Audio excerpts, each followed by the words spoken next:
When something is important enough, you do it even if the odds are not in your favor. I think it is possible for ordinary people to choose to be extraordinary. If something is important enough, even if the odds are against you, you should still do it. Persistence is very important. You should not give up unless you are forced to give up. When Henry Ford made cheap, reliable cars, people said, "Nah, what's wrong with the horse?" That was a huge bet he made. And it worked. Failure is an option here. If things are not failing, you are not innovating enough.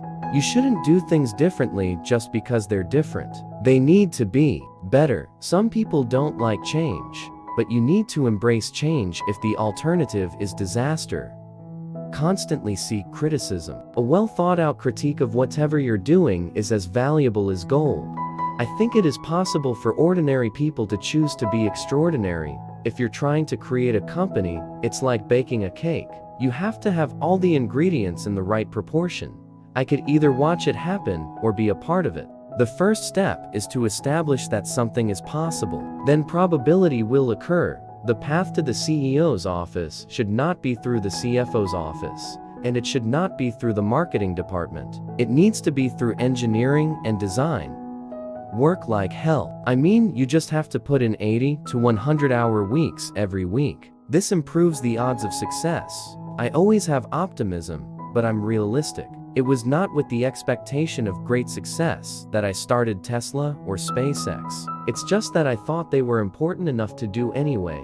It's okay to have your eggs in one basket as long as you control what happens to that basket. People work better when they know what the goal is and why. It is important that people look forward to coming to work in the morning and enjoy working. I think it is possible for ordinary people to choose to be extraordinary. Really pay attention to negative feedback and solicit it, particularly from friends. Hardly anyone does that, and it's incredibly helpful. If you get up in the morning and think the future is going to be better, it is a bright day. Otherwise, it's not. Don't delude yourself into thinking something's working when it's not, or you're gonna get fixated on a bad solution. Persistence is very important. You should not give up unless you are forced to give up. You want to be extra rigorous about making the best possible thing you can. Find everything that's wrong with it and fix it. It's very important to like the people you work with. Otherwise, life in your job is gonna be quite miserable. You have to be pretty driven to make it happen. Otherwise, you will just make yourself miserable. If you're co-founder or CEO, you have to do all kinds of tasks you might not want to do. If you don't do your chores, the company won't succeed. No task is too menial. I think it's very important to have a feedback loop, where you're constantly thinking about what you've done and how you could be doing it better.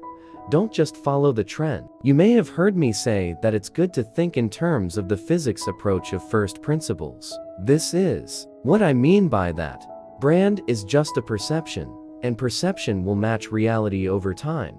I don't spend my time pontificating about high-concept things. I spend my time solving engineering and manufacturing problems. If you're trying to create a company, it's like baking a cake. You have to have all the ingredients in the right proportion.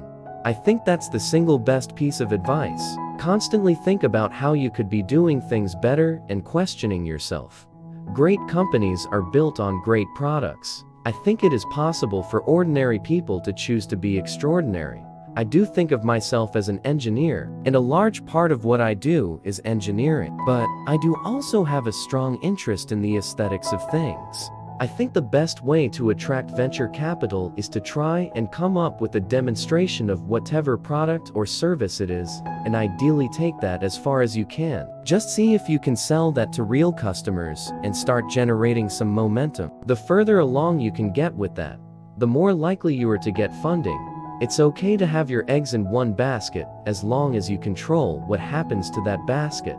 There are some important differences between me and Tony Stark. Like I have 5 kids, so I spend more time going to Disneyland than parties.